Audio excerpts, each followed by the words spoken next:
My name is Daniel, and until recently, I thought I had a pretty ordinary life. At 50 years old, I've been through my share of ups and downs, a career in logistics, a family I love, and the usual challenges that come with middle age.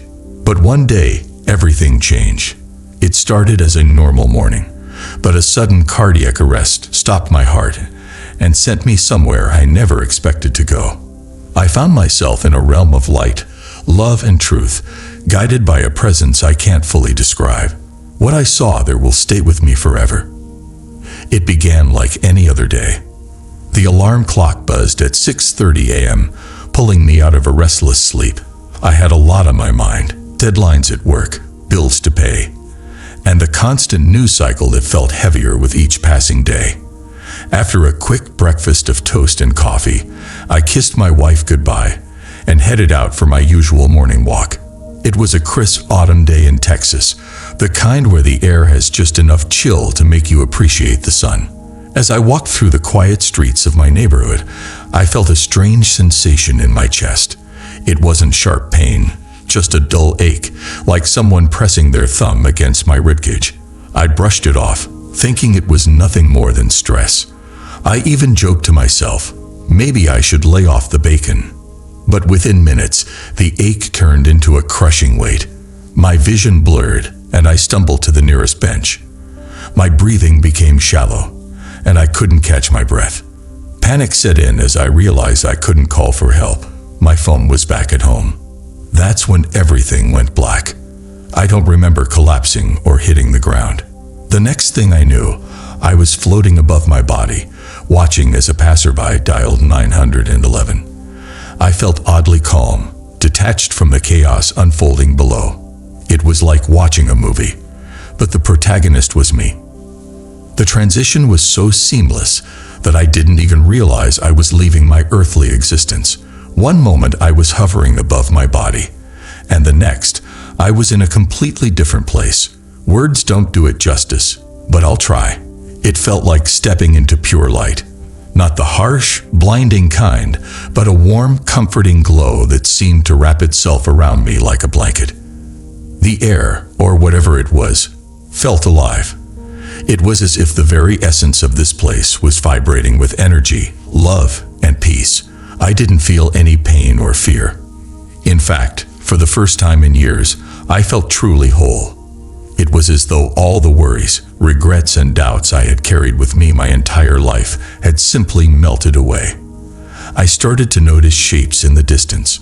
At first, they were just shadows, but as I moved closer, they became clearer. There were figures, human-like, but radiant, glowing with a light that seemed to come from within.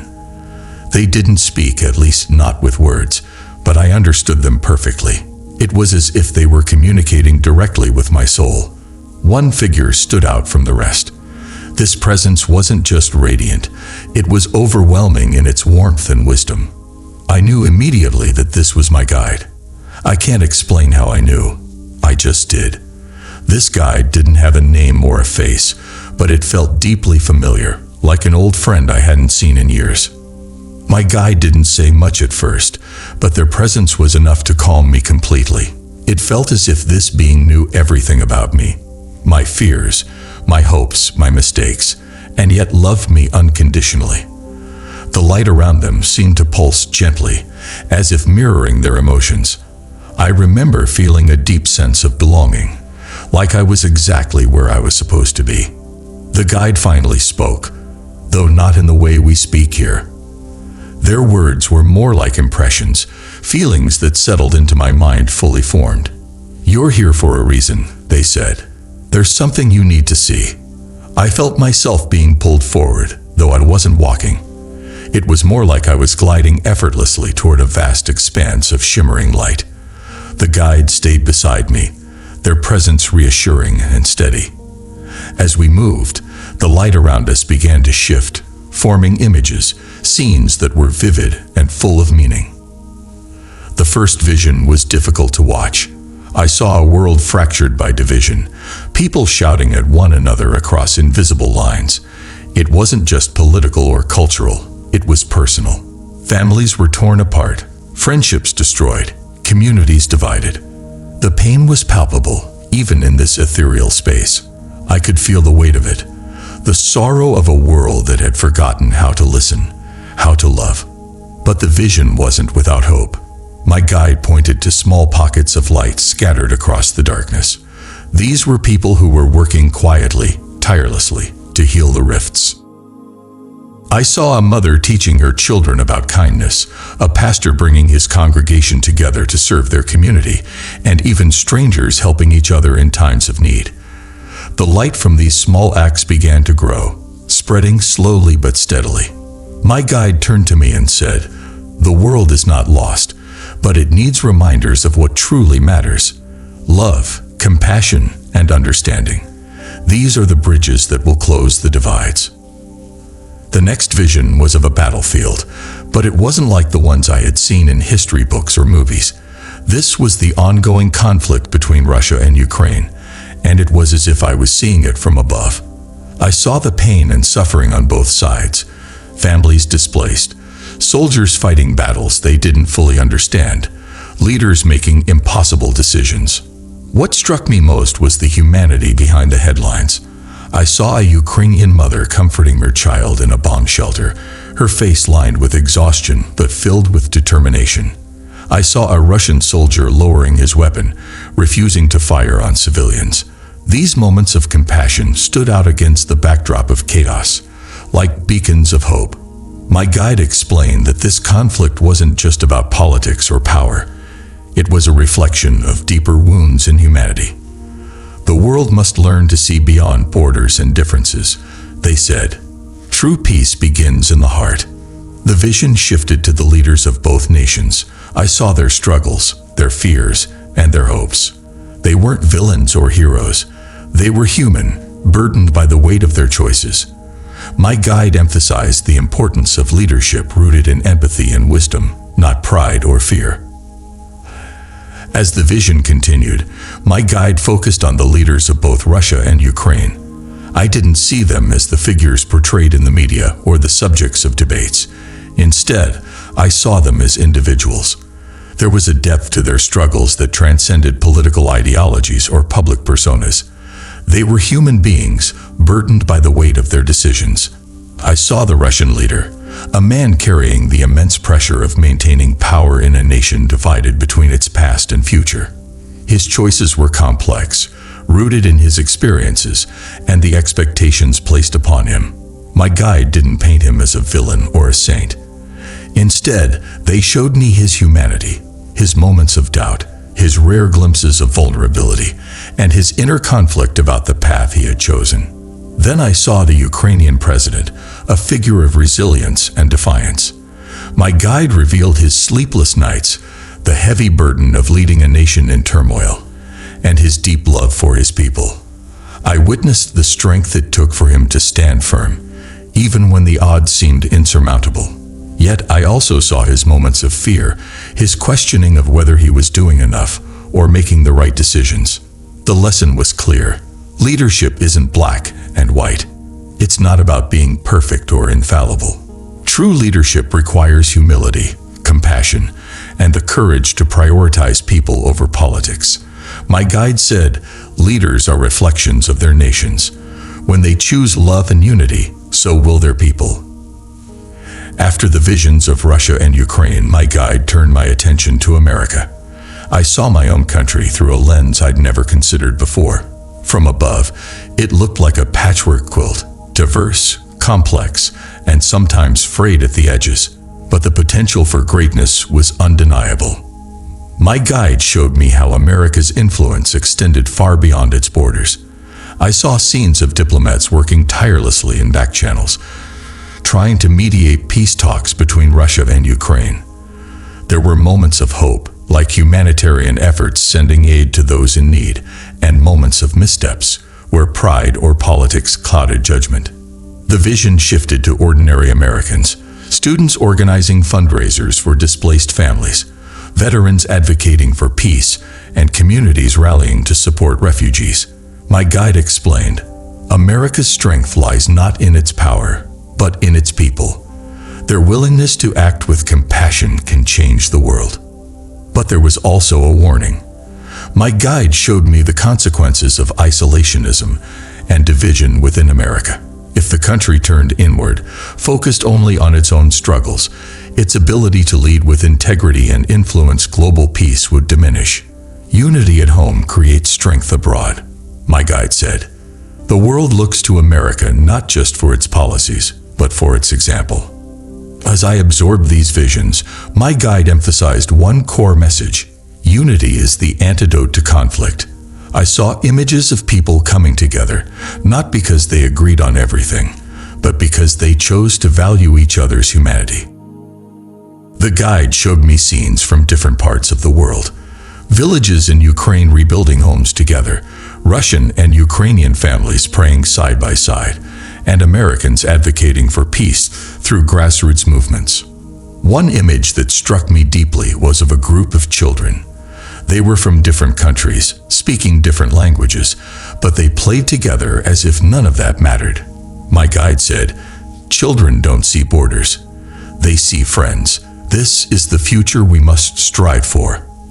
The guide also warned about the dangers of focusing too much on differences. I saw how division could grow like a cancer, feeding on fear and distrust. But even in the darkest moments, there was always light. People choosing to forgive, to listen, to heal. The message was clear. Unity is a choice, and it starts with each of us. The vision shifted again, and I saw potential futures for the Russia-Ukraine conflict. It wasn't a single path, but a series of possibilities, each shaped by the choices made in the present. My guide explained, "The future is not set. It is created by the actions and intentions of those who live today." In one vision, the conflict escalated, fueled by pride and unwillingness to compromise. The devastation was unimaginable. Cities reduced to rubble, families torn apart, and a deepening rift between nations. My guide didn't linger on this image, but the message was clear. This was a path humanity must avoid. In another vision, I saw the beginnings of peace. It wasn't easy or immediate, but it was possible. Leaders from both sides came to the table, driven not by ego, but by a desire to end the suffering. Ordinary people played a crucial role, their voices rising in a call for peace that could no longer be ignored. This path required forgiveness, a word my guide emphasized repeatedly. Forgiveness didn't mean forgetting or excusing the pain caused by the conflict. It meant choosing to let go of hatred and focus on building a better future. The final vision in this series was a direct message for leaders worldwide. My guide showed me that true leadership isn't about power or control. It's about service. The most effective leaders are those who act with empathy, humility, and a commitment to the greater good. I saw examples of this kind of leadership in small but powerful ways. A mayor in a war-torn city working alongside citizens to rebuild, a diplomat who refused to give up on peace talks despite repeated failures, and a president who prioritized the needs of the most vulnerable over political gains.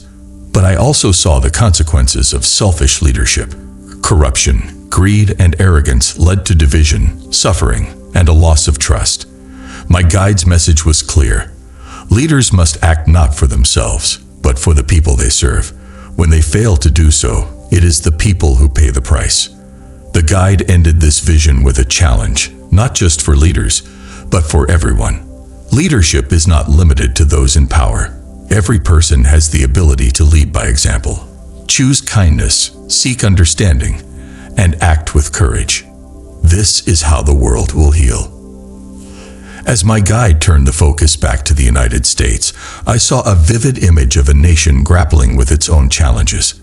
It was as if I were looking through a lens that magnified the struggles of ordinary people, families stretched thin by rising costs, communities divided by political ideologies, and a general sense of weariness from years of unrest and uncertainty.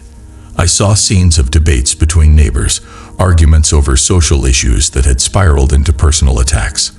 These weren't just abstract conflicts. They were tearing apart friendships and even families.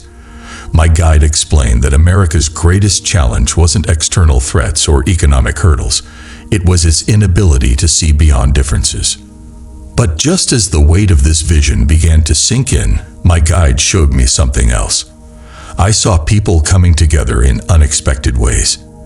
In one scene, a group of neighbors who had once been at odds were rebuilding a community center that had been damaged by a storm.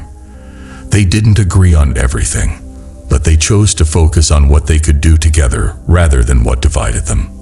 My guide spoke softly but firmly. The path to healing begins with understanding. America's strength lies in its diversity, but it will only thrive if its people learn to listen to one another. Next, my guide showed me a series of leaders who were different from the ones I had grown accustomed to seeing. These weren't people consumed by power or ego. Instead, they were leaders who listened more than they spoke, who prioritized the needs of their communities over personal ambition.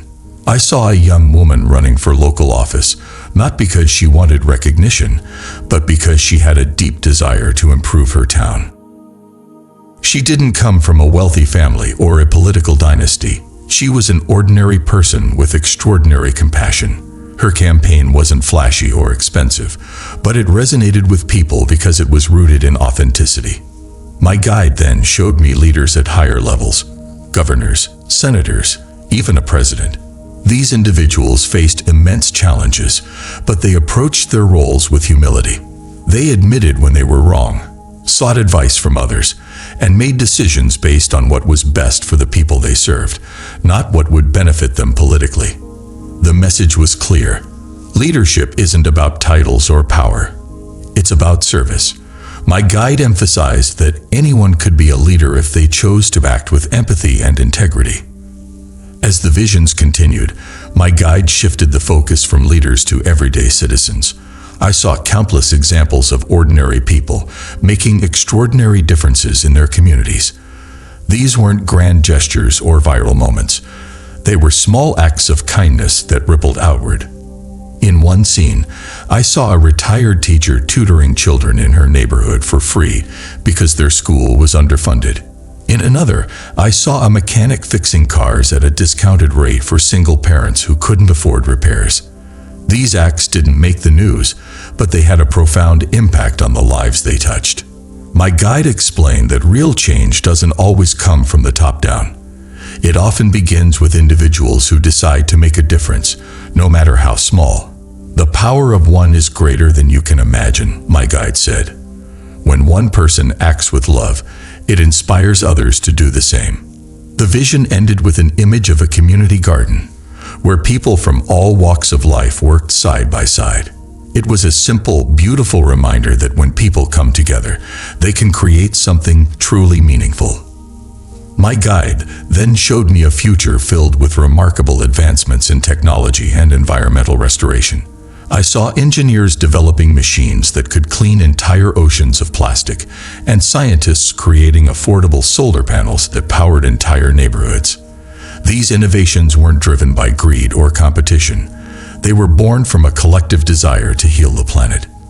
One of the most striking images was of a city completely transformed by green energy. Skyscrapers were covered in plants that helped purify the air, and every rooftop had a garden. Public transportation was entirely electric, and the streets were filled with bicycles and pedestrians rather than cars. It wasn't just sustainable, it was beautiful.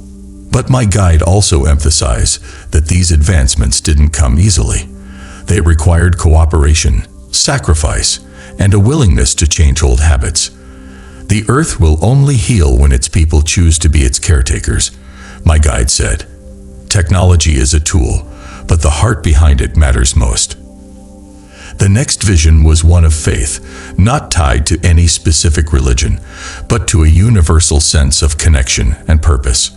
I saw people turning to spirituality, not out of fear or obligation, but out of a genuine desire to grow and find peace. There were scenes of prayer groups in small towns, meditation circles in urban parks, and individuals quietly reflecting in their homes. My guide explained that faith was not about dogma or rituals. It was about the intention behind them. Faith is the bridge between fear and hope, my guide said. It reminds people that they are never alone. In one particularly moving scene, I saw a family sitting together at a dinner table, holding hands in prayer. They weren't asking for wealth or success. They were simply expressing gratitude for what they had. That gratitude seemed to radiate outward, strengthening the bonds between them. The vision ended with a powerful image of people from all faiths and backgrounds coming together to rebuild a temple that had been destroyed in a natural disaster. They didn't focus on their differences. They focused on their shared humanity. My guide said, "This is the power of faith. It unites, heals, and inspires." My guide then turned my attention to one of the most profound lessons of my journey: forgiveness. I was shown images of people who had been wronged in ways that seemed unimaginable. I saw families torn apart by betrayal, communities fractured by violence, and nations struggling to heal from years of conflict. In each case, there was pain so deep it felt almost tangible. But then, I witnessed something extraordinary. I saw individuals choosing to let go of their anger and resentment. There was a father forgiving the man who had hurt his son, a woman reconciling with her estranged sister, and even leaders from two opposing nations embracing after years of hostility. These moments of forgiveness were transformative, not just for the individuals involved, but for everyone around them. My guide explained, forgiveness is not about excusing the wrong. It's about freeing yourself from the weight of hate. When people forgive, they make room for healing, not just for themselves, but for the world. One image that struck me deeply was of a small village ravaged by war. Two men from opposing sides shook hands in a gesture of peace. Their courage inspired others in the village to come together and rebuild. My guide said, "This is the power of forgiveness. It is the first step toward unity." Next, my guide shared a warning. I was shown a future that could unfold if humanity ignored the opportunities for change and healing. It wasn't a vision of fire and brimstone, but of slow, creeping decay, a world where people turned away from each other, consumed by fear and distrust. I saw communities that had once been thriving become ghost towns because their members stopped caring for one another. Leaders grew corrupt, focused only on their own gain. The environment suffered as people continued to exploit resources without considering the consequences. My guide's voice was firm but compassionate. This is not inevitable. It is a choice. The warning wasn't meant to scare me. It was a call to action. My guide emphasized that every moment is an opportunity to choose a different path. Humanity must learn to recognize the signs. They said, "When you see division, act with unity. When you see pain, respond with compassion. The future depends on it." As the visions began to fade, I felt a pull, gentle at first, then stronger. It was as if I were being guided back to the world I had left behind. My guide's presence remained steady, reassuring me that I wasn't alone. They spoke one final time. "You have seen what is possible. Now it's up to you to share it." The transition was abrupt. One moment, I was surrounded by light and peace. The next, I was gasping for air in a hospital bed. My wife was at my side, tears streaming down her face. "You're back," she whispered, holding my hand tightly. The return was overwhelming. My body felt heavy, my mind clouded by the weight of what I had seen. But even in those first moments, I knew my life would never be the same. I had been given a second chance, not just to live, but to share the lessons I had learned. Adjusting to life after my near-death experience wasn't easy. I struggled to find the words to explain what I had seen, especially to those who might not believe me. But as time went on, I realized that the purpose of my journey wasn't to convince others, it was to inspire them. I began sharing my story with anyone who would listen. At first, it was just close friends and family, but eventually, I started speaking at community events and places of worship. People were drawn to the honesty and emotion in my voice. They didn't just hear my story, they felt it. The experience changed the way I lived. I became more patient, more understanding, and more committed to helping others. I volunteered at local shelters, mentored young people in my community, and even started a support group for those seeking to find purpose in their lives. The lessons I had learned about unity, forgiveness, and compassion became the guiding principles of everything I did. My journey ended with a message, one that I carry with me every day. The future isn't set. It's shaped by the choices we make, the love we share, and the forgiveness we offer. The world can be a place of peace and unity, but it requires each of us to act with intention. I encourage everyone to reflect on their own lives. Are you holding on to anger or resentment? Let it go. Are you waiting for someone else to make the first move toward reconciliation? Be the one to take that step. Are you overwhelmed by the world's problems? Remember that even small acts of kindness can create ripples of change. The visions I saw weren't guarantees. They were possibilities. My guide showed me the best and worst of what could be, and it's up to all of us to decide which path we take. The future is in our hands. My story isn't just about my near-death experience. It's about what we can all learn from it. Together, we can build a world of compassion, hope, and unity. But we must choose to act. The time is now.